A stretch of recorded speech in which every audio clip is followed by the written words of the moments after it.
Assalamualaikum warahmatullahi wabarakatuh.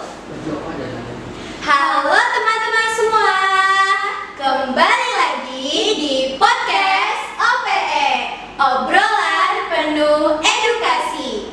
Sebelumnya, izinkan kami memperkenalkan diri. Halo teman-teman semua, perkenalkan, nama aku Haura Asma Gaida dari kelas 9I. Di sini aku sebagai host 1. Aku ditemani oleh halo teman-teman semua, perkenalkan aku Bintang Azza Fathira dari kelas 8B sebagai host kedua yang akan menemani Kak Haura.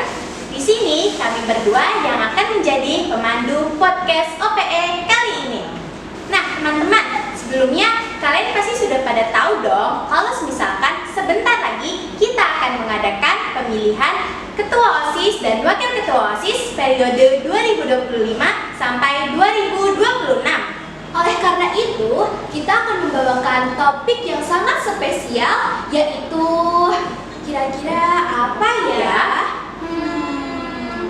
Yap, betul sekali. Kita akan membahas mengenai pemilihan Ketua dan juga Wakil Ketua OSIS periode 2025 hingga 2026. Nah, karena topiknya sudah spesial, tentunya tamunya juga harus spesial dan Bintang. Iya, betul sekali Teh Hau. Nah, kali ini kita kedatangan tamu yang sangat spesial, yaitu pasangan calon nomor urut 4. Halo teman-teman semuanya, perkenalkan nama aku Kayla Maida Putri, aku dari kelas 8C. Di sini aku mencalonkan sebagai calon ketua OSIS periode tahun 2025 sampai tahun 2026. Dan aku memiliki pasangan. Halo teman-teman semuanya, perkenalkan nama aku Vina Aulia Putri dari kelas 7A. Di sini aku mencalonkan sebagai calon wakil ketua OSIS periode tahun 2025 sampai tahun 2026. Halo Kayla. Halo Vina. Selamat datang di podcast OPE. Nah, sudah siap? Untuk kalian kan mencalonkan diri sebagai ketua dan wakil ketua OSIS kan, tentunya pasti mempunyai alasan dan juga motivasi sehingga kalian berani untuk mencalonkan diri kan. Nah, kira-kira apa sih alasan dan motivasi itu?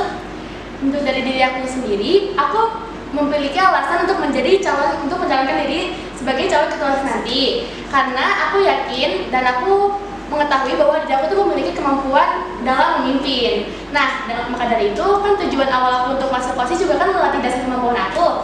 Nah, karena memang sudah terasa dari sedikit demi sedikit, aku ingin lebih mengeksplor lebih jauh dengan cara mencalonkan diri sebagai calon ketua OSIS ini.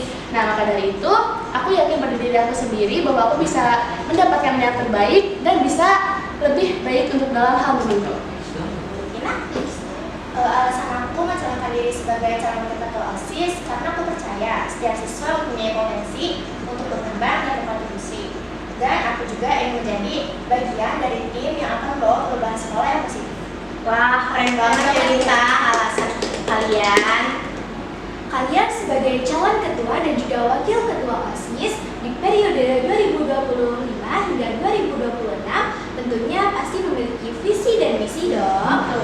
Kira-kira apa sih visi misi kalian? Coba dong jelaskan secara singkat ya. Baik, untuk visi kami yaitu ingin menjadikan anggota OSIS ingin menjadikan atau mewujudkan kerjasama yang solid antara anggota OSIS dan siswa-siswi untuk mencapai tujuan bersama, menciptakan lingkungan positif, penuh dengan inovasi, dan membawa nama SMP Negeri 7 ke tingkat yang lebih tinggi. Untuk misi yaitu yang pertama meningkatkan partisipasi siswa, mendorong para siswa dan siswi dalam kegiatan akademik maupun non-akademik. Yang kedua yaitu menjaga ketertiban dan kedisiplinan serta menciptakan suasana sekolah yang kondusif. Dan yang ketiga yaitu membangun komunikasi dan kerjasama serta menciptakan suasana sekolah yang penuh dengan kolaboratif antara siswa, guru dengan pihak sekolah untuk mencapai tujuan yang sama. Wah, keren banget ya Bintang, visi kalian. Lalu sekarang ingin menanyakan sesuatu tentang visi dan misi kalian ya. Boleh. Yang pertama tentang meningkatkan partisipasi siswa. Kalian ingin mendorong teman-teman ikut aktif di kegiatan sekolah. Apa ide kalian supaya lebih banyak siswa tertarik untuk ikut lomba atau kegiatan OSIS? Bisa dengan cara mengadakan event atau kegiatan yang minatnya tinggi untuk diikuti oleh siswa siswi, baik dalam bidang akademik maupun non akademik. Contohnya kan setiap tahun kan sekarang kan ada tuh di jadi bahan keputusan ataupun P5 ataupun Klasmit. Nah, bisa saja di dalam kegiatan ataupun event tersebut kita mengadakan suatu lomba yang cukup tertarik ataupun minat diikuti oleh semua orang. Misal contoh dalam non akademik kan ada bidang olahraga ya, contohnya seperti kalau dalam kegiatan Klasmit itu bisa mengikuti futsal ataupun kita bisa mengadakan volley. Dan pun ada akademik, kita bisa mengadakan misal dalam P5 itu bisa membahas suatu bahasan yang kemarin kita lewati yaitu ekonomi.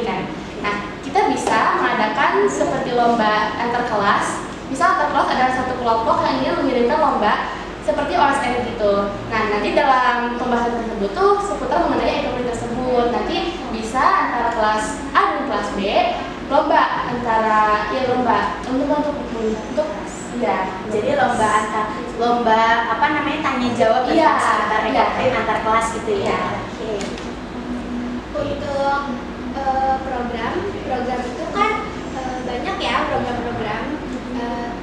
program unggulan apa sih yang akan kalian prioritaskan terlebih dahulu? Program contoh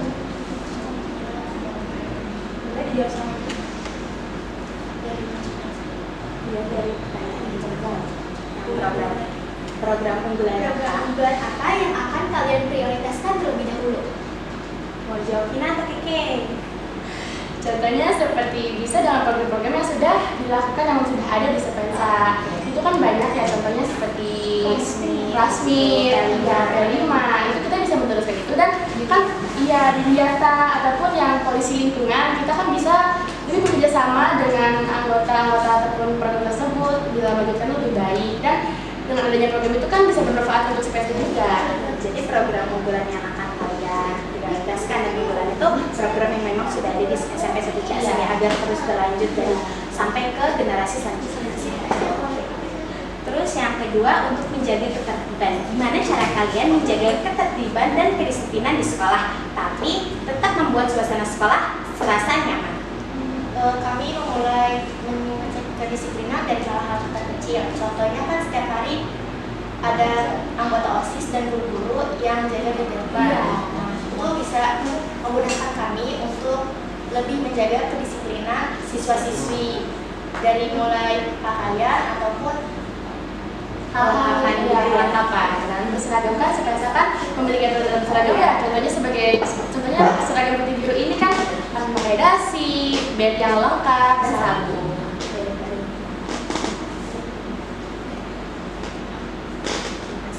Terus yang ketiga ada membangun komunikasi dan kerjasama. Kalian bilang ingin membangun kerjasama yang baik antar siswa, guru, dan sekolah. Apa rencana kalian supaya semua bisa saling mendukung dan bekerja sama dengan lebih baik nih? Dengan cara membuatkan komunikasi, karena kan bagaimanapun komunikasi itu kan sangat penting ya.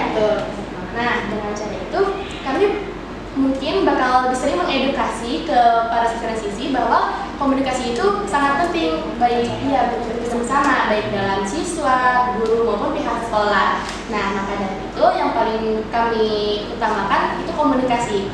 Dengan aku dan Vina aja kan kita butuh komunikasi yang sering ya untuk mencapai tujuan bersama dan kerjasama yang berkualitas. Jika komunikasi kalian kurang, apa sih yang menurut kalian itu akan terjadi selanjutnya? Jadi apa dampak ketika komunikasi antara wakil ketua itu buruk atau antara ketua wakil dan anggota itu buruk, apa yang akan terjadi dalam sebuah organisasi? Tidak adanya kekompakan, karena bagaimanapun kan bisa saja kalau emang seandainya kita kepilih kan kita pasti akan mengadakan kumpulan OSIS. Nah, dengan dari situ kita bisa meningkatkan cara berkomunikasi kita.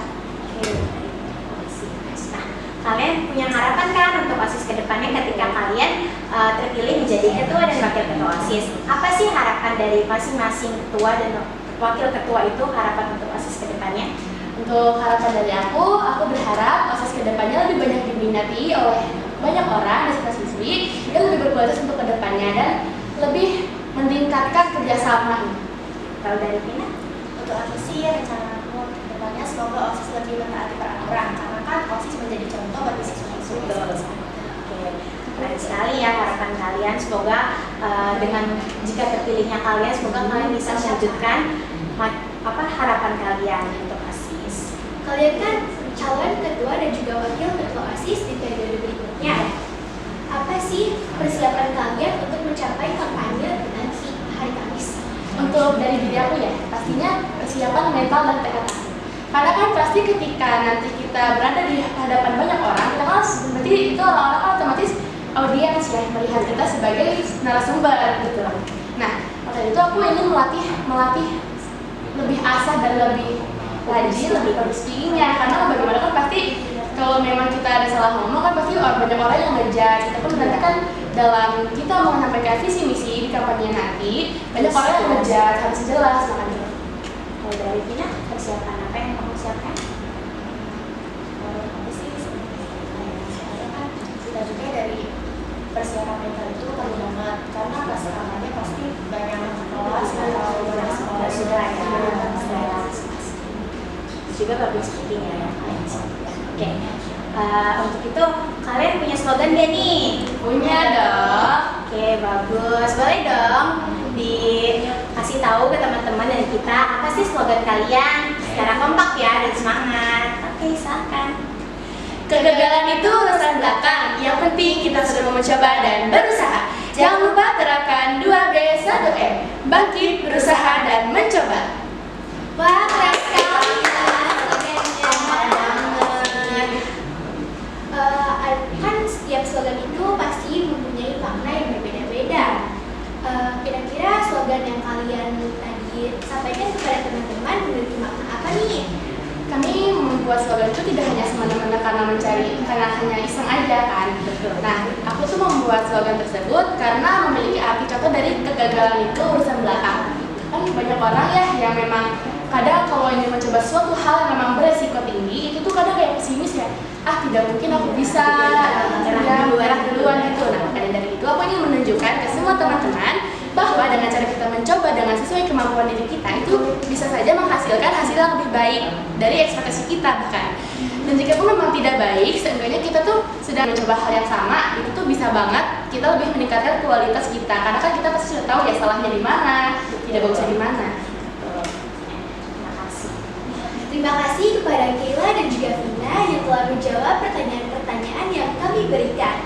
Terima kasih juga telah meluangkan waktu kalian untuk hadir di acara podcast OPE kali ini. Terima kasih juga kepada teman-teman semua yang sudah menyimak pembicaraan dalam episode podcast kali ini.